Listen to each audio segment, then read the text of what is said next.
Aujourd'hui, nous célébrons la messe en mémoire de l'ordination épiscopale de notre archevêque, Monseigneur Aupetit, le 19 avril 2013. C'était le 19 avril, donc dimanche dernier, l'anniversaire. Et comme c'est pas possible de le faire le dimanche, eh bien, nous étions invités à prier pour lui et à célébrer la messe spécialement cette semaine.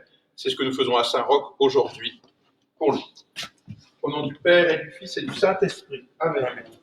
Le Seigneur soit avec vous. Et avec votre esprit. Préparons-nous à célébrer l'Eucharistie en reconnaissant que nous sommes pécheurs. Je confesse à Dieu Tout-Puissant. Je reconnais devant mes frères que j'ai péché en pensée, en parole, par action et par omission. Oui, j'ai vraiment péché. C'est pourquoi je supplie la Vierge Marie, les anges et tous les saints, et vous aussi mes frères, de prier pour moi le Seigneur notre Dieu. Que Dieu Tout-Puissant nous fasse miséricorde, qu'il nous pardonne nos péchés et nous conduise à la vie éternelle. Amen. Kyrie eleison, Kyrie eleison, Kyrie eleison, Christ eleison, Christ eleison, Christ eleison. Kyrie eleison, Kyrie eleison, Kyrie eleison. Le Seigneur soit avec vous. Et avec votre esprit. Prions. Chaque année, Seigneur, tu nous fais revivre le mystère pascal où l'homme rétabli dans sa dignité trouve l'espérance de la résurrection. Donne-nous de toujours accueillir avec amour ce que nous célébrons dans la foi. Dieu qui est notre pasteur éternel, tu mènes ton Église avec sollicitude et tu es pour elle un maître plein d'amour.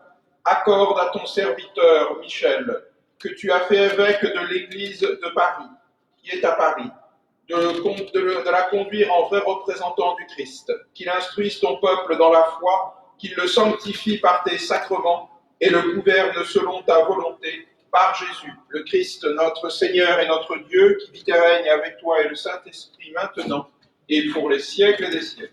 Amen.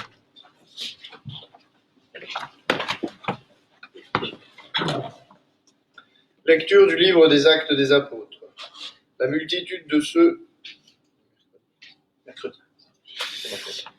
Lecture du livre des Actes des Apôtres. En ce jour-là, intervint le grand prêtre ainsi que tout son entourage, c'est-à-dire le groupe des Sadducéens, qui étaient remplis d'une ardeur jalouse pour la loi.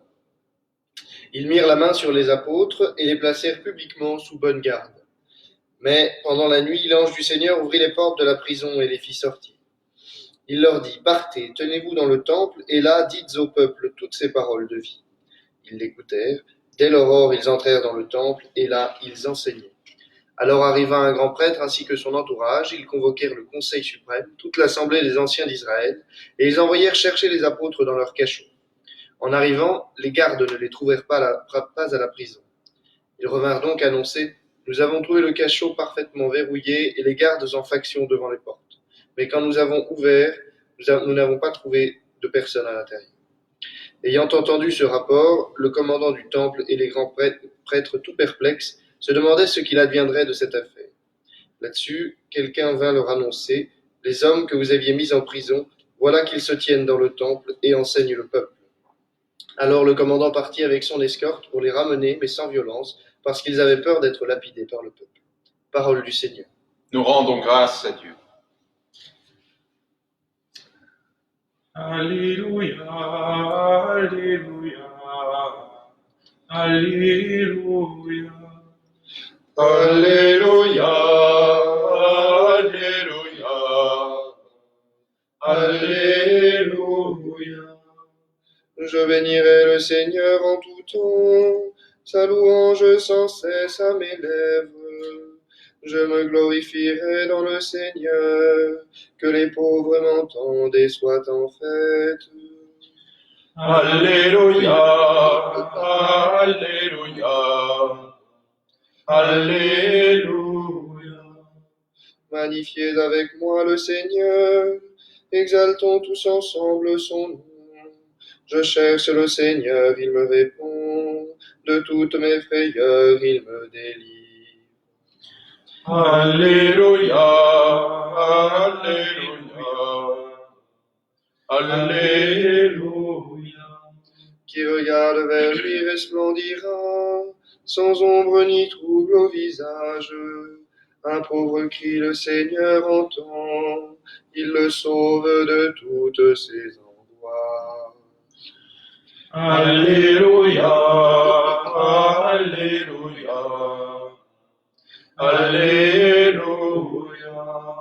L'ange du Seigneur campe alentour pour libérer ceux qui le craignent. Goûtez et voyez, le Seigneur est bon, heureux qui trouve en lui son refuge. Alléluia, Alléluia, Alléluia.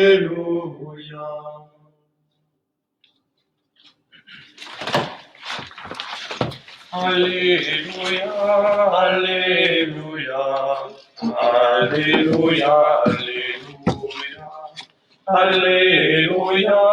Alléluia, Alléluia, Alléluia. Dieu a tellement aimé le monde qu'il a donné son Fils unique, afin que ceux qui croient en lui aient la vie éternelle. Alléluia.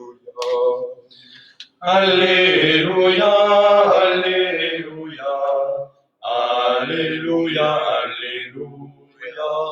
Alléluia, Alléluia, Alléluia, Alléluia.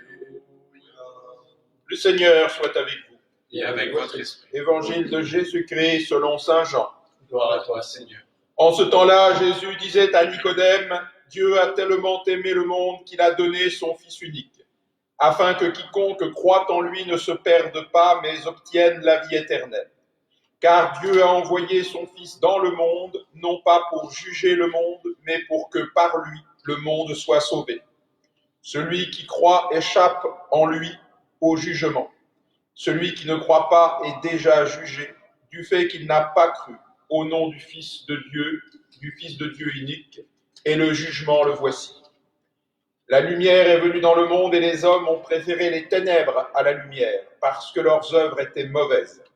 Celui qui fait le mal déteste la lumière, il ne vient pas à la lumière, de peur que ses œuvres ne soient dénoncées. Mais celui qui fait la vérité vient à la lumière pour qu'il soit manifeste que ses œuvres ont été accomplies en union avec Dieu. Acclamons la parole de Dieu. Louange à toi, Seigneur Jésus.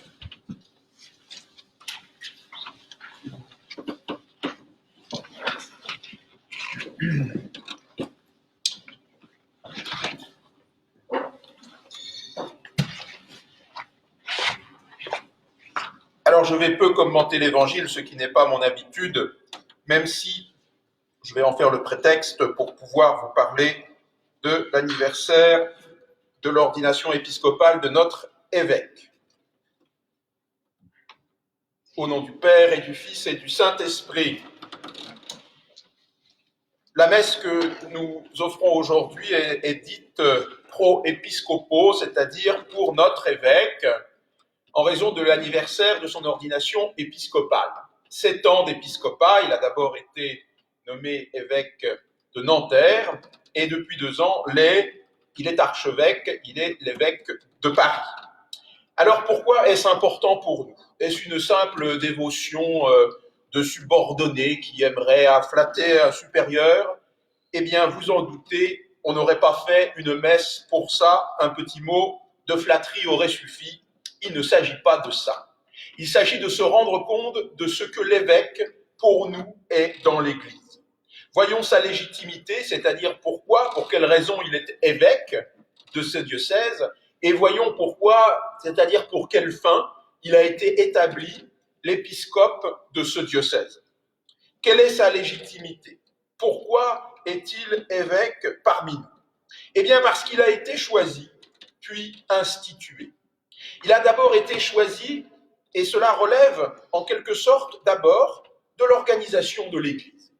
Oui, il a été choisi par le Saint-Père, c'est-à-dire après une enquête longue et méticuleuse, après des avis recueillis des uns des autres, tout cela transmis à celui qui a charge de gouverner l'Église, le successeur de Pierre, l'évêque de Rome.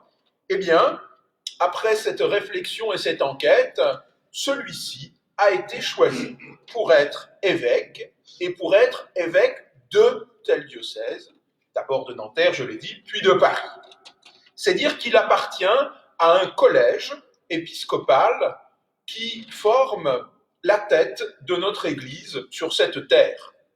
Il est comme le représentant du Christ, il n'est pas le Christ lui-même, mais il le représente, il tient lieu de chef, il tient lieu de tête sur terre au diocèse qui est le nôtre. Il y a donc en lui une charge épiscopale qui relève d'un pouvoir juridique. Ce mot n'est pas péjoratif, au contraire, surtout dans ma bouche. Il est d'abord choisi pour être celui qui va régler une communauté. Et à ce titre, il en reçoit le pouvoir. Ce pouvoir est temporaire, il le remettra, il a été temporaire les années où il a gouverné le diocèse de Nanterre, il ne le gouverne plus.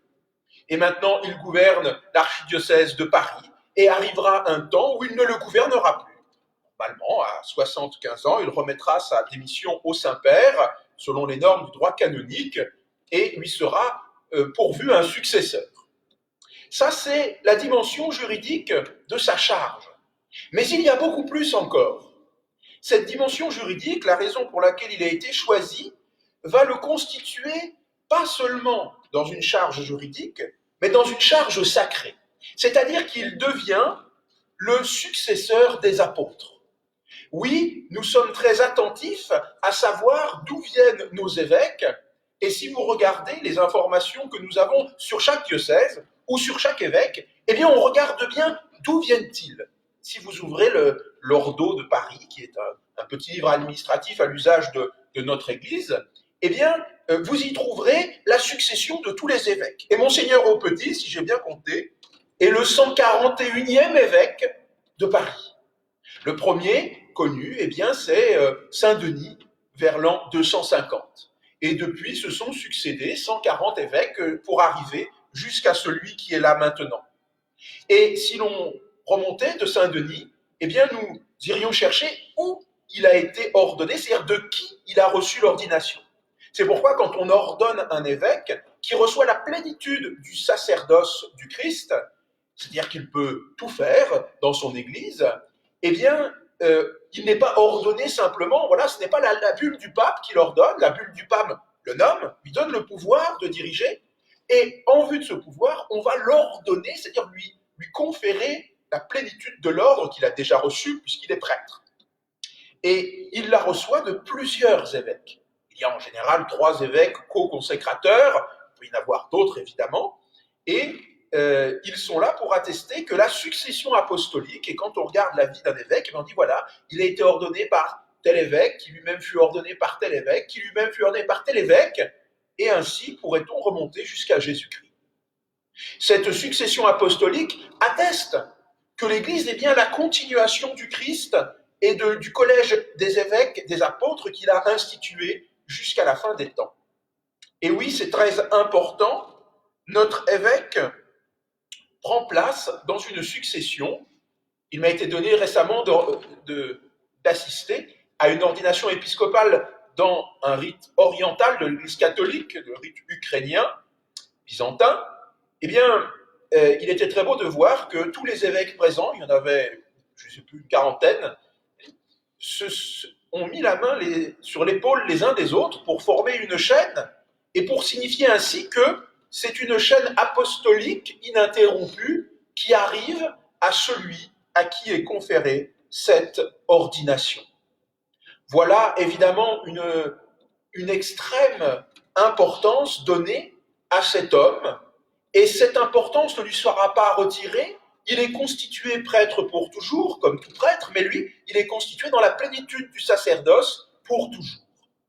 Et lorsqu'un jour prendra fin sa charge de gouvernement sur notre diocèse, il restera pleinement évêque, on lui donnera le titre d'archevêque émérite de Paris, mais il restera pleinement muni du sacerdoce dans sa plénitude, et même s'il n'aura plus alors, en raison de son âge, eh bien, de charges particulières, sauf charges qu'on lui confierait par ailleurs par la curie romaine, eh bien, il conserverait cet être d'évêque avec toutes les capacités qui en découlent.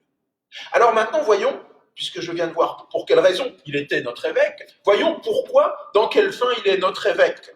C'est très simple, vous le savez, et la collecte de la messe, la seconde collecte de la messe que j'ai dite, eh bien, le disait clairement, il a la triple charge d'enseigner, de sanctifier et de gouverner. Si vous suivez de temps en temps mes homélies, vous allez immédiatement dire, eh bien, mais vous aussi, monsieur l'abbé, monsieur le curé, vous avez aussi cette fonction. Oui, car les prêtres sont les collaborateurs de l'évêque. Mais lui rassemble dans une église particulière, c'est-à-dire dans l'église catholique qui est dans notre diocèse, qui est à Paris, qui est complète, en quelque sorte, du moment qu'elle reste unie à sa tête qui est sur terre, le Saint-Père, eh bien, les prêtres sont les collaborateurs de ce sacerdoce exercé par l'évêque. C'est en son nom et c'est pour l'exécution de sa charge que tous les prêtres enseignent, sanctifient, gouvernent. À tel point que, si jamais, un prêtre ne peut pas ne pas avoir d'évêque ou de supérieur général, parce que pour les religieux, ils ont à leur tête à ce moment-là le Saint-Père, mais chaque prêtre dans ce diocèse enseigne, je ne téléphone pas à l'évêque avant de prêcher, je ne téléphone pas à l'évêque à chaque fois que je donne un sacrement, je ne téléphone pas à l'évêque à chaque fois que je prends une décision de gouvernement. Il m'a remis une délégation avec un pouvoir propre que le droit canonique me donne. Pourtant, je le fais en son nom. Je le fais pour lui. Et s'il m'arrivait, par malheur, de n'être plus dans la communion avec mon évêque, eh bien, tout simplement, je ne pourrais plus enseigner, je ne pourrais plus célébrer les sacrements, je ne pourrais plus gouverner l'Église ni les âmes, parce que tout simplement, je ne pourrais plus exercer mon être de prêtre sans être uni profondément à l'évêque qui exerce pleinement ce sacerdoce. Alors, juste un petit mot très simple, parce que on pourrait se méprendre en disant, voilà, il a le pouvoir d'enseigner, le pouvoir de sanctifier, le pouvoir de gouverner. Oui, mais attention, dans l'Église, tout pouvoir est donné pour servir. En recevant le pouvoir d'enseigner, l'évêque se fait le serviteur de la parole de Dieu. Il se fait le serviteur du Verbe divin qui se transmet dans l'Écriture sainte et la tradition et qui est annoncé par le magistère de l'Église, dont il participe.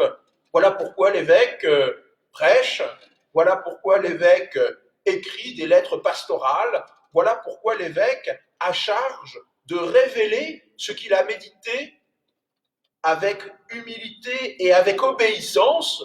Il écoute la parole de Dieu, il ne l'invente pas, il n'est pas un potentat qui déciderait de ce qui serait l'Église ou les dogmes. Non, il écoute la parole de Dieu, ce Verbe divin transmis par l'Église, dans l'Église, afin de s'en faire le serviteur.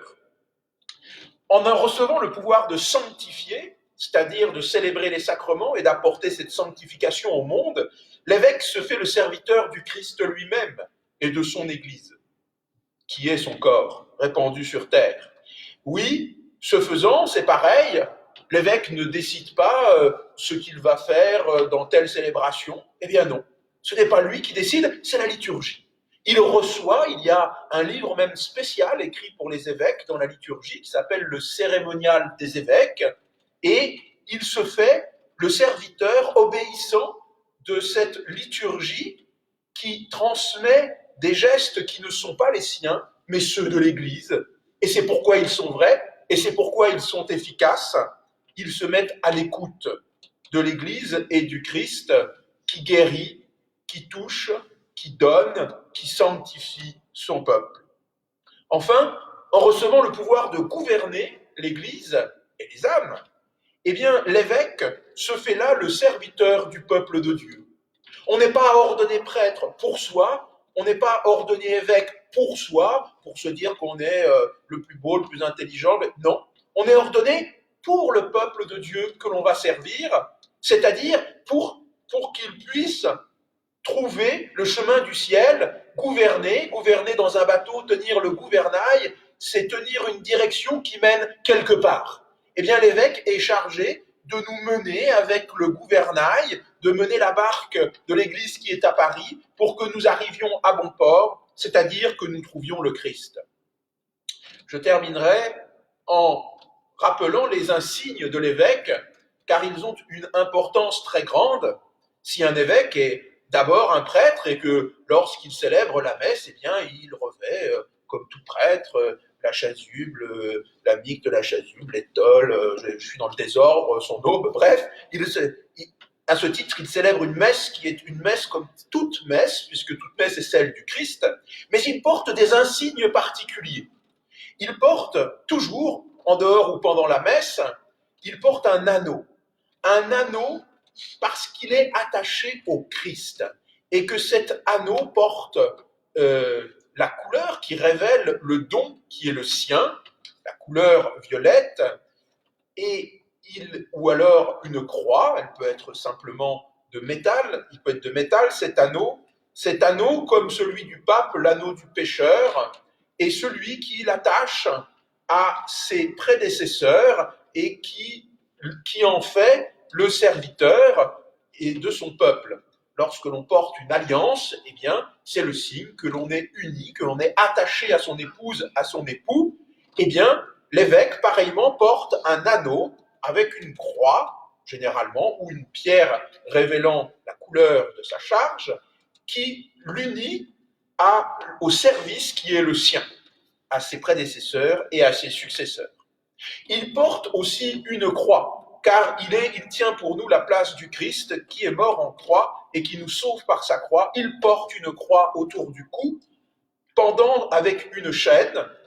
Pendant la liturgie, il peut la remplacer avec un cordon, mais portant habituellement dans la vie une chaîne. Alors parfois on dit, oh là là, pourquoi les pauvres évêques doivent porter une chaîne? Eh bien parce qu'ils sont enchaînés au pouvoir de Dieu. Nous sommes la possession de Dieu et nous tenons du Christ ce pouvoir. Nous ne l'avons pas de nous-mêmes, nous ne sommes pas suspendus dans le temps par nous-mêmes, mais nous sommes attachés, cette chaîne d'amour qui nous unit à Dieu et que l'évêque signifie dans la chaîne qui pend autour de son cou. Il porte durant la liturgie deux insignes que vous connaissez bien. C'est le bâton, la crosse, qui est celui du pasteur, du bon pasteur, la crosse qui est donnée pour rassembler le peuple, pour le garder, pour le protéger aussi. L'évêque doit crosser, contrairement à ce qu'on croit, il ne tape pas sur ses brebis, il tape à l'extérieur sur les loups pour que les brebis en soient protégées, et de son bâton recourbé, le signe arrondi au bout de ce bâton, et le souvenir que la crosse est aussi faite pour ramener les brebis perdues, celles qui s'en vont, eh bien, on les rattrape pour qu'elles ne tombent pas dans le précipice. Il porte enfin une mitre, ce grand chapeau, plus ou moins large, plus ou moins grand selon les époques ou les modes, qu'importe, il le porte et c'est pour qu'on le remarque comme le premier entre tous, afin que lors de la liturgie, il soit reconnu. Si l'évêque se montre, s'il se montre différemment des autres prêtres, vous le savez, il porte aussi une couleur différente de sa soutane, qui est violette au cœur et qui, dans la vie, est noire filetée de rouge, avec une grosse ceinture violette. Ce n'est pas pour parader, ce n'est pas pour faire le beau, c'est pour qu'on le reconnaisse. C'est pour qu'immédiatement, le voyant, on sache que c'est lui, le serviteur de la parole de Dieu, lui le serviteur de l'Église et du Christ, lui le serviteur du peuple de Dieu. Et oui, ce n'est malheureusement pas un honneur, c'est plutôt une charge qu'on ne peut refuser. Voilà pourquoi l'évêque se montre évêque, se montre père, se montre le chef, se montre le successeur des apôtres. Voilà les signes qui sont les siens, qui lui rappellent sans cesse sa lourde charge, et même peut-il, durant la messe, revêtir sous sa chasuble une dalmatique, signe qu'il est d'abord diacre, c'est-à-dire d'abord le serviteur des serviteurs de son peuple. Je finis en vous lisant une prière qui a été lu à notre archevêque lorsqu'il a reçu son pallium, car il y a des évêques et puis il y a des archevêques qui président à certaines régions, à la communion de plusieurs évêques. Et cette prière est magnifique, je vous la lis, elle est issue du cérémonial des évêques. Elle rappelle à l'évêque ce pourquoi il est fait. À la gloire de Dieu Tout-Puissant et à la louange de la bienheureuse Marie, toujours vierge, et des bienheureux apôtres Pierre et Paul. Au nom du pontife romain, c'est en général le nonce apostolique qui remet maintenant ce pallium sur les épaules de l'archevêque au milieu de tous les évêques de sa région. Au nom du pontife romain, le pape François pour l'instant, et de la Sainte Église romaine, pour l'honneur du siège archiépiscopal de Paris, qui t'est confié, en signe du pouvoir métropolitain, nous te remettons le pallium, pris sur le tombeau de Saint-Pierre, pour que tu le portes dans toute l'étendue de ta province ecclésiastique. Que ce pallium soit pour toi un symbole d'unité et un signe de communion avec le siège apostolique, qu'il te soit un lien de charité et une forte incitation pour que le jour de la venue et de la révélation du grand Dieu et prince des pasteurs, Jésus-Christ, tu possèdes avec les brebis qui te sont confiées le vêtement de l'immortalité et de la gloire, au nom du Père et du Fils et du Saint-Esprit. Amen.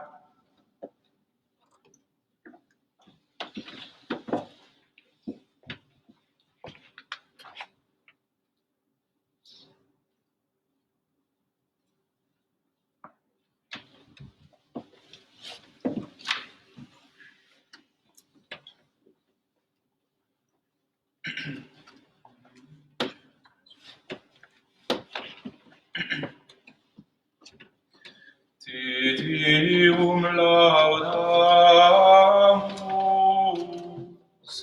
Te Dominum confitemus, Te eternum Patrem omnistera veneratum, Tibi omnes angeli, tibi celi et universe potestate, Tibi cherubim et seraphim, incessabili voce proclama, Sanctus,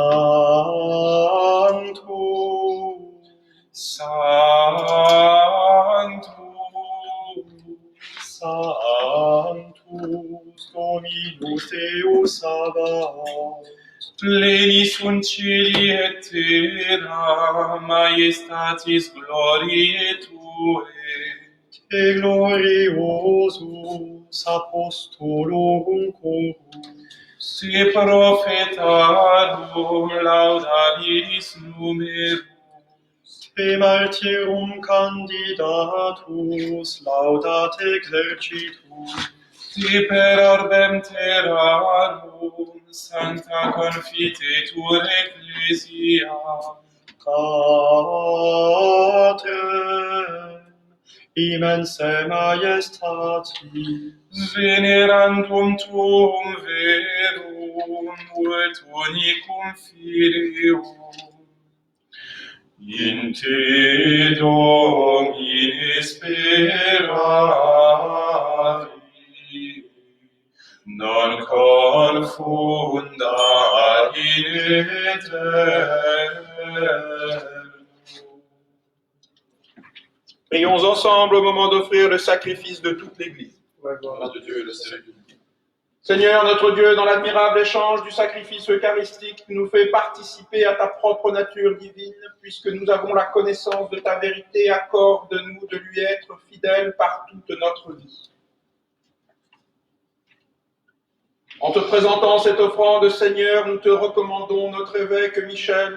C'est de toi qu'il tient le ministère sacerdotal. Donne-lui pour le bien de ton peuple la force des apôtres, par Jésus, le Christ, notre Seigneur et notre Dieu, qui vit et règne avec toi et le Saint-Esprit maintenant et pour les siècles des siècles. Amen. Le Seigneur soit avec vous. Et avec votre esprit, Élevons notre cœur. nous le tournons vers le Seigneur. Rendons grâce au Seigneur notre Dieu. Cela est juste et bon. Vraiment, il est juste et bon de te glorifier, Seigneur, en tout temps, mais plus encore en ces jours où le Christ, notre Pâque, a été immolé. Car il est l'agneau véritable qui a enlevé le péché du monde. En mourant, il a détruit notre mort. En ressuscitant, il nous a rendu la vie. C'est pourquoi le peuple des baptisés, rayonnant de la joie pascale, exulte par toute la terre, tandis que les anges et les archanges, les puissances d'en haut et tous les esprits bienheureux chantent sans fin l'hymne de ta gloire. Sanctus, Sanctus, Sanctus, Deus Sabaoth. Sanctus, Sanctus, Sanctus, Deus Sabaoth. Pleni sunt cieli et terra, gloria tua. Hosanna in excelsis Deo, Hosanna in excelsis, Hosanna in excelsis Deo, Hosanna in excelsis. Benedictus qui venit in nomine Domini. Hosanna in excelsis Deo, Hosanna in excelsis, Hosanna in excelsis Deo, Hosanna in excelsis. Père infiniment bon, toi, vers qui montent nos louanges, nous te supplions par Jésus-Christ, ton Fils, notre Seigneur, d'accepter et de bénir ces offrandes saintes. Nous te les présentons avant tout pour ta sainte Église catholique, accorde-lui la paix, protège-la, daigne la rassembler dans l'unité, la gouverner par toute la terre. Nous les présentons en même temps pour ton serviteur, notre pape François, pour notre évêque Michel, en ce jour anniversaire de son ordination, sacerdoce épiscopal, et de tous ceux qui veillent fidèlement sur la foi catholique reçue des apôtres. Souviens-toi de tes serviteurs et de tous ceux qui sont ici réunis, dont tu connais la foi et l'attachement.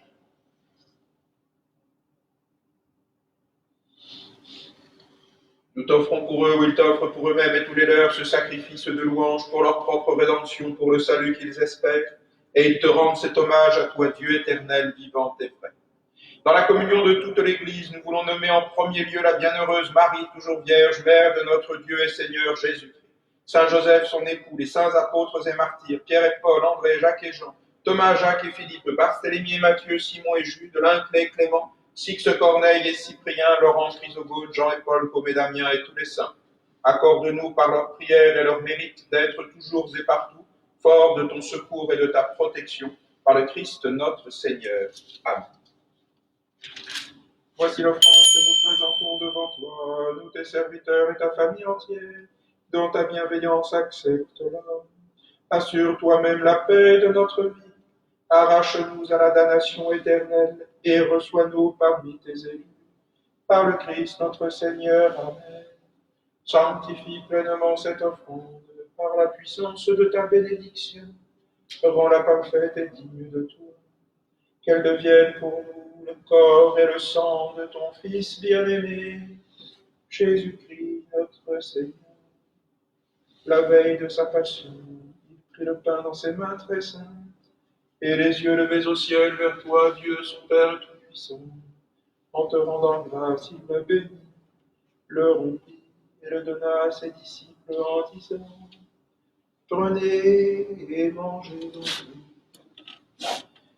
Ceci est mon corps livré pour vous.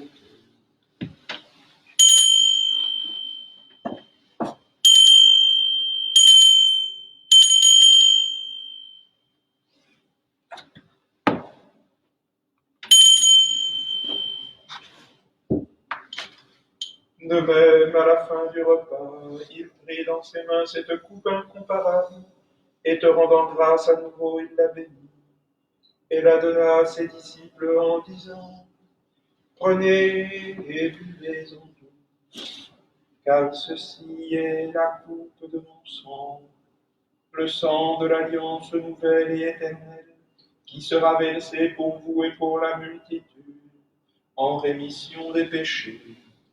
Vous ferez cela en mémoire de moi.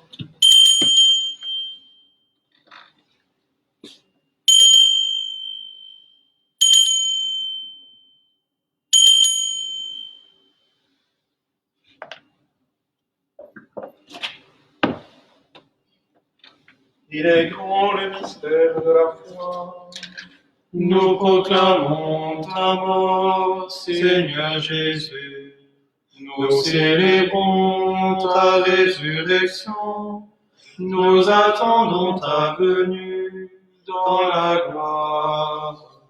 C'est pourquoi nous aussi, tes serviteurs et ton peuple saint avec nous, faisant mémoire de la passion bienheureuse de ton Fils Jésus-Christ notre Seigneur, de sa résurrection du séjour des morts et de sa glorieuse ascension dans le ciel, nous te présentons, Dieu de gloire et de majesté, cette offrande prélevée sur les biens que tu nous donnes, le sacrifice pur et saint, le sacrifice parfait, pain de la vie éternelle et coupe du salut.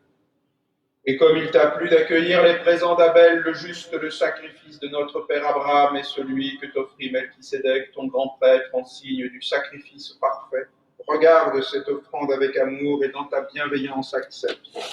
Nous t'en supplions, Dieu Tout-Puissant, qu'elle soit portée par ton ange en présence de ta gloire sur ton autel céleste, afin qu'en recevant ici, par notre communion à l'autel, le corps et le sang de ton Fils, nous soyons comblés de ta grâce et de tes bénédictions par le Christ notre Seigneur. Amen. Souviens-toi, Seigneur, de tes serviteurs qui nous ont précédés, marqués du signe de la foi et qui dorment dans la paix. Pour eux et pour tous ceux qui reposent dans le Christ, nous implorons ta bonté, qu'ils entrent dans la joie, la paix et la lumière, par le Christ notre Seigneur. Amen. Et nous, pécheurs, qui mettons notre espérance en ta miséricorde inépuisable, admets-nous dans la communauté des bienheureux apôtres et martyrs, de Jean-Baptiste, Étienne, Matthias et Barnabé, Ignace, Alexandre, Marcelin et Pierre, Félicité et Perpétue, Agathe, Lucie, Agnès, Cécile, Anastasie et tous les saints. Accueille-nous dans leur compagnie sans nous juger sur le mérite, mais en accordant ton pardon par Jésus-Christ notre Seigneur, par qui tu ne cesses de créer tous ces biens. Tu les bénis, leur donnes la vie, les sanctifies et nous en fais le don.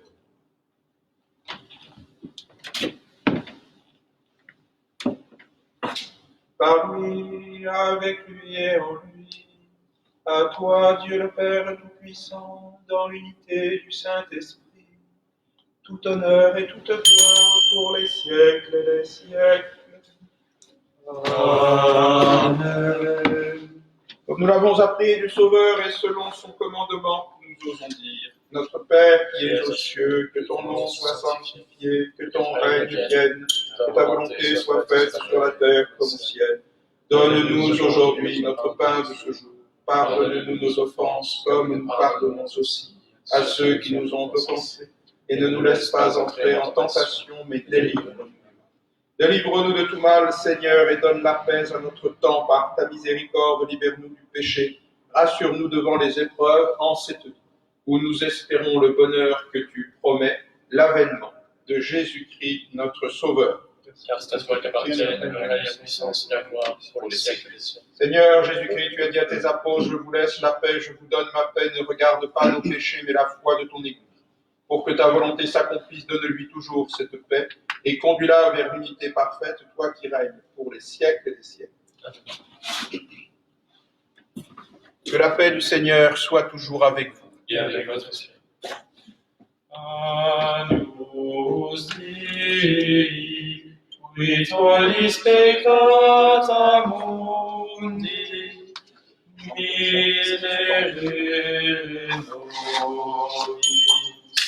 Annus Dei, vitolis peccata mundi, miserere nobis.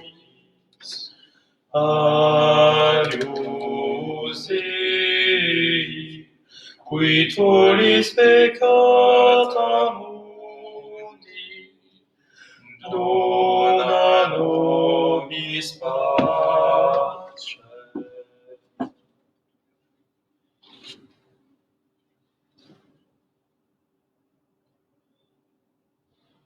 Communion spirituelle, je voudrais, Seigneur, vous recevoir avec la pureté, l'humilité et la dévotion avec lesquelles votre très sainte mère vous reçut, avec l'esprit et la ferveur des saints.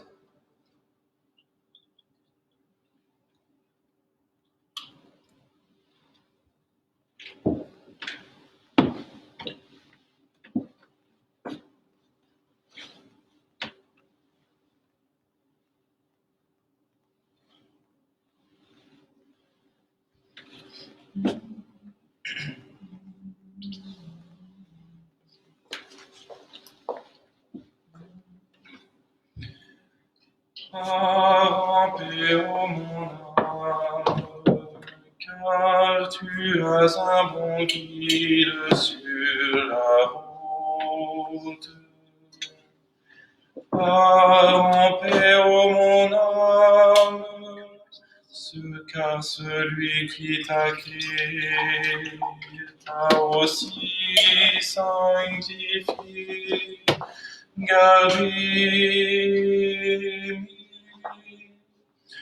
Ô mon Seigneur, merci de m'avoir créé.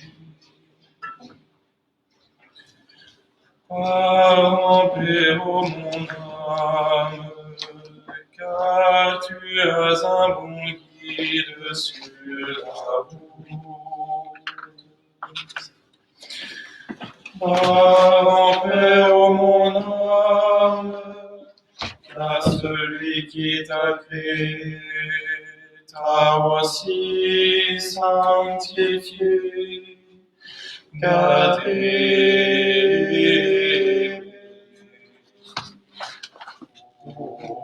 Ô mon Seigneur, merci de m'avoir créé. Pars en paix, ô mon âme, car tu as un bon guide sur la route. Pars en paix, ô mon âme, car celui qui t'a créé t'a aussi sanctifié, gardé. Ô mon Seigneur, merci de m'avoir créé. Le Seigneur soit avec vous. Et avec votre esprit. Prions. Dieu très bon, reste auprès de ton peuple, car sans toi, notre vie tombe en ruine. Fais passer à une vie nouvelle ceux que tu as initiés au sacrement de ton royaume. Par cette Eucharistie, Seigneur, multiplie les dons de ta grâce en faveur de notre évêque Michel, qu'il s'acquitte divinement de sa charge et reçoive dans l'éternité la récompense promise aux intendants fidèles par Jésus, le Christ, notre Seigneur et notre Dieu, qui vit et règne avec toi et le Saint-Esprit, maintenant et pour les siècles des siècles. Amen. Le Seigneur soit avec vous. Et avec votre esprit. Et que Dieu Tout-Puissant vous bénisse, le Père, le Fils et le Saint-Esprit. Amen. Allez dans la paix du Christ. Grâce.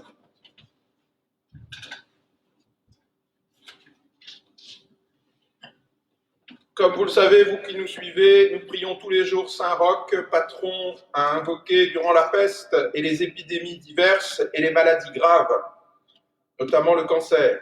Et nous allons de nouveau prier avec lui et j'aurai la joie de vous bénir par les ondes avec les reliques de Saint Roch. Mais aujourd'hui, un peu particulièrement, je vous bénirai ensuite avec les reliques de Saint Denis, de Saint Rustique et de Saint Eleuthère, le fondateur de notre église à Paris, Saint Denis, l'évêque, Saint Rustique, le prêtre, et Saint Eleuthère, son diacre.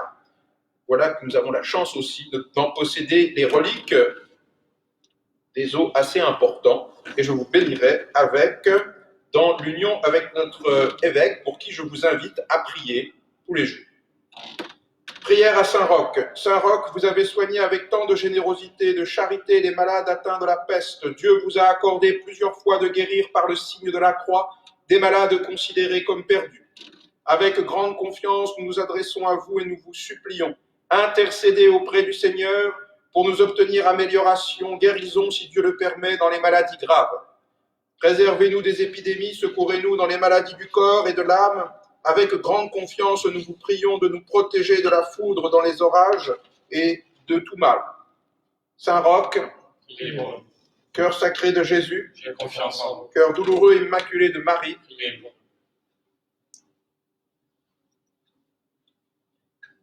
et que le relique de Saint Denis, le fondateur et premier évêque de Paris, nous garde dans l'union avec notre évêque et nous donne de prier pour lui et sa charge, au nom du Père et du Fils et du Saint-Esprit. Amen.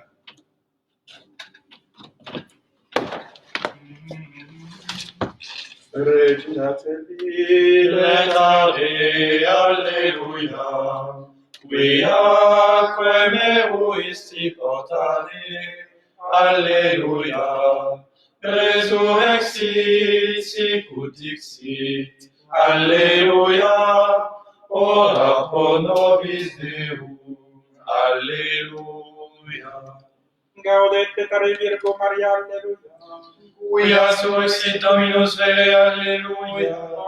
Deus qui resurrectionem Spiritui Domini nostri Iesu Christi, mundum letificare dignatus est, prestaque sumus superius convicinem Mariam perpetue capiamus gaudia vitae, per Christum Dominum nostrum. Amen.